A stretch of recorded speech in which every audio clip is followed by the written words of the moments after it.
Hello hello, bienvenue sur ma chaîne Home. On se retrouve aujourd'hui pour une vidéo sur l'art-thérapie. Je vous explique le processus de l'art-thérapie, je vous explique ce qu'est un art-thérapeute, je vous explique tout ça dans un instant.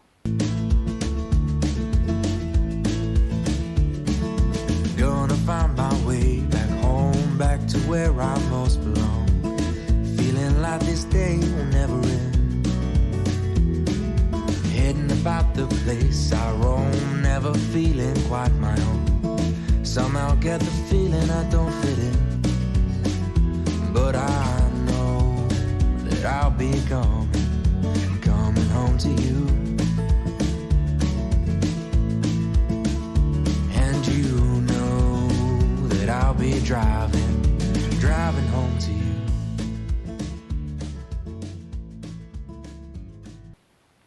Première grande question, qu'est-ce que l'art-thérapie?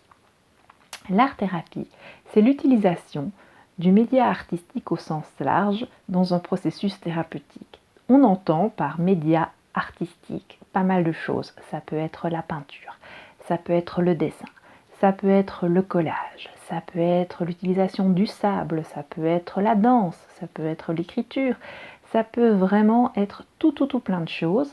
Et donc ce que l'on va faire en fait, c'est un processus de triangulation avec d'une part le patient, d'autre part le thérapeute et enfin le média artistique qui va servir de support pour le patient et pour le thérapeute. Et dans ce processus de triangulation, on va utiliser donc parfois la parole, mais au choix du patient, c'est-à-dire que ce ne sera pas, contrairement à une psychanalyse ou une psychothérapie, le moyen de communication principal. Le moyen de communication va vraiment être le support artistique et dans un second temps seulement la parole, si le patient veut parler de son œuvre et des émotions qu'il en a dégagées. Et donc dans le cadre du processus thérapeutique, je vais toujours commencer par donner le choix au patient du média artistique qui lui convient le mieux. Donc parfois il préférera le dessin, parfois la peinture, parfois le collage, etc. Et donc on choisira ce qui lui convient le mieux.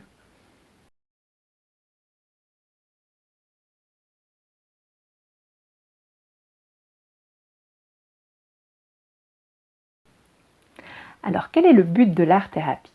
Le but de l'art-thérapie, c'est d'accompagner les personnes en difficulté psychologique afin de les aider à résoudre leurs problèmes. En art-thérapie, nous allons avoir différents buts escomptés en fonction du besoin du patient. Alors, l'outil artistique peut être libérateur en soi, il peut aider à augmenter la confiance en soi. L'art-thérapie peut aider les personnes qui souffrent de maladies, les personnes qui souffrent de burn-out par exemple, ou de cancer. Ça peut les aider à faire face à leurs douleurs, ça peut les aider à extérioriser ces sentiments d'angoisse et ces sentiments de difficultés psychologiques. On peut également retrouver l'art-thérapie en aide aux personnes souffrant de la maladie d'Alzheimer, surtout avec la musicothérapie. On peut vraiment venir se connecter aussi à tout ce qui est émotions du passé, donc à faire ressurgir les émotions de son enfant intérieur. L'art-thérapie s'adresse vraiment à soi, donc on va vraiment essayer de faire ressurgir plein d'émotions afin d'y faire face et de les résoudre. Voilà, on part du principe qu'on n'enterre pas son problème, mais qu'on va essayer d'aller le déterrer grâce aux médias artistiques et pour en fait qu'il s'envole et pour qu'on puisse vivre beaucoup plus léger.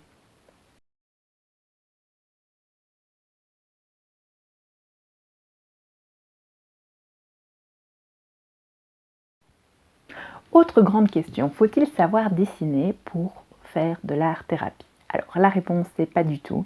L'art-thérapie s'adresse à monsieur tout le monde. Pourquoi? Je vous l'explique tout de suite. Il y a de grandes différences entre l'art et l'art-thérapie. En art, on a tout un processus de communication tourné vers l'extérieur. Lorsqu'on fait une œuvre artistique, c'est pour partager un message au monde, pour partager des émotions au monde. Alors que quand on est dans le processus créatif d'art-thérapie, ce que l'on cherche à faire, c'est d'extérioriser des émotions personnelles. Et donc on a une communication tournée vers soi et non vers l'extérieur. Première différence. Deuxième grande différence, c'est qu'en art, on est tourné vers un résultat esthétique, alors qu'en art-thérapie, on ne l'est pas. C'est-à-dire qu'on est toujours content que notre œuvre ne soit pas moche et ressemble à quelque chose. Dans ce cas-là, on peut même l'afficher chez soi, et alors à chaque fois qu'on passera devant, ça fera travailler nos émotions, ça se rappellera de tout le processus psychologique qu'il y a derrière, donc ça peut être très très enrichissant, mais le résultat esthétique n'est pas une fin en soi, contrairement à l'art et l'œuvre artistique en général. Alors enfin, en art, on demande l'utilisation de techniques. On a besoin de techniques pour arriver à un résultat probant. Alors qu'en art-thérapie, on n'a pas besoin de technique. Il faut juste savoir tenir un crayon, tenir un pinceau, savoir découper, avoir un peu de psychomotricité. Et même si on dessine comme un enfant de 5 ans, c'est pas grave, on peut arriver à des très chouettes choses, refaire vivre son enfant intérieur. Donc il y a vraiment pas de problème à ne pas savoir dessiner comme Picasso ou comme Dali ou que sais-je. C'est pas du tout le but en art-thérapie.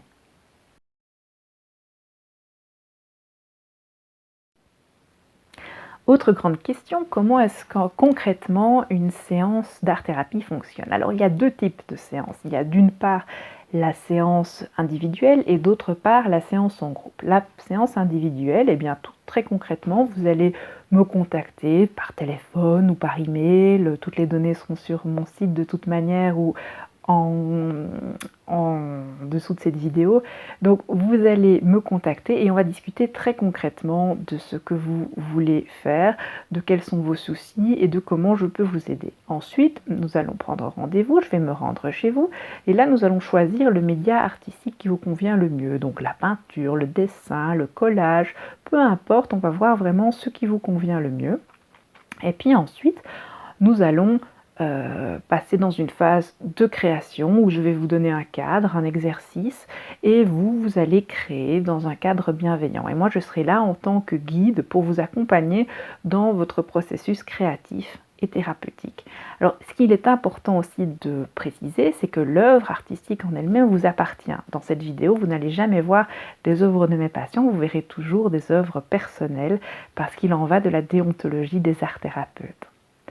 Alors ça c'est pour ce qui est de la séance individuelle. Pour ce qui est de la séance collective, cette fois c'est très intéressant de pouvoir créer ensemble en fait. Alors il y aura des exercices où nous allons faire des œuvres artistiques ensemble, il y a des exercices où nous allons faire des œuvres individuelles sur des thèmes donnés, dans un cadre donné, avec des techniques données et donc nous allons ensuite pouvoir partager par la parole cette fois. Donc c'est tout à fait différent. Dans le cadre d'une séance individuelle, la personne choisit de parler ou pas, dans la séance collective aussi, mais la séance va être beaucoup plus riche si les gens commencent à échanger sur leur création et donc on entre dans son processus de groupe de parole où la thérapie se fait par l'échange. Alors, ce qui est intéressant aussi comme exercice d'art-thérapie, c'est l'utilisation du mandala. Alors le mandala, c'est mon dada, je l'affectionne particulièrement. D'ailleurs, je vais vous montrer dans cette vidéo plein de mandalas que j'ai créés et vous allez comprendre pourquoi.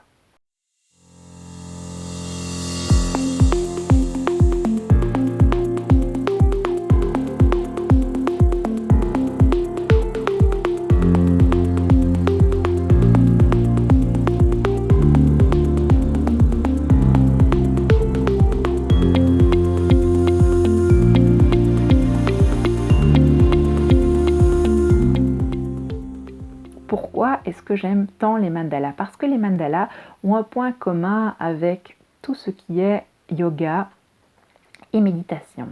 Faire un mandala en soi, c'est un exercice méditatif parce que par la répétition de petits mouvements circulaires et cylindriques, on va arriver à se retrouver dans un état méditatif.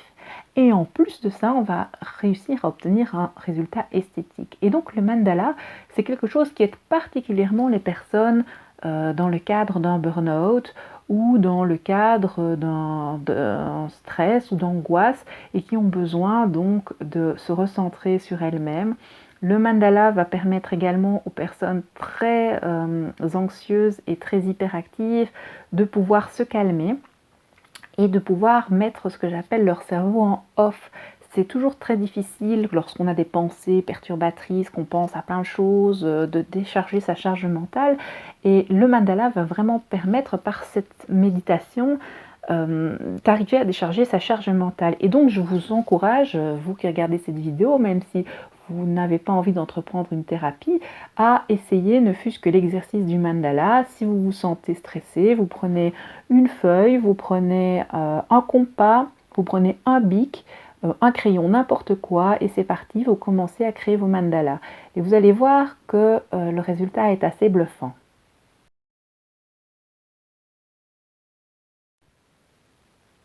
Et le jardin dans tout ça. Le jardin, à mon sens, et jardiner, c'est également un exercice d'art-thérapie. Pourquoi? Parce que dans le sens où je l'entends, jardiner ne se contente pas à tondre son gazon une fois par semaine, mais bien à commencer à créer des parterres, à commencer à intégrer des éléments de récup dans son jardin, et en faire un petit cadre agréable et un petit coin de paradis. Alors, j'ai une vidéo spécialement dédiée au jardinage où je vous montre mon jardin en fonction des techniques du Vastu et des techniques de jardinage, de psychodécoration, etc. associées au jardin.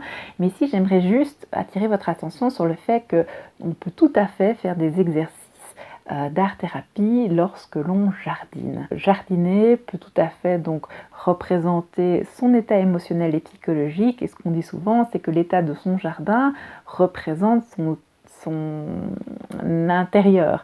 C'est-à-dire que si notre jardin est tout à fait en carnage, j'ai envie de dire plein de mauvaises herbes, on peut se poser la question de quel est notre état psychologique et psychique du moment, alors que s'il est bien joli, qu'il y a plein de petites fleurs, qu'on s'en occupe bien, eh bien on peut se dire qu'à l'intérieur de soi, on est tout aussi joyeux et plein de bonne humeur et plein de fleurs et de couleurs que son jardin.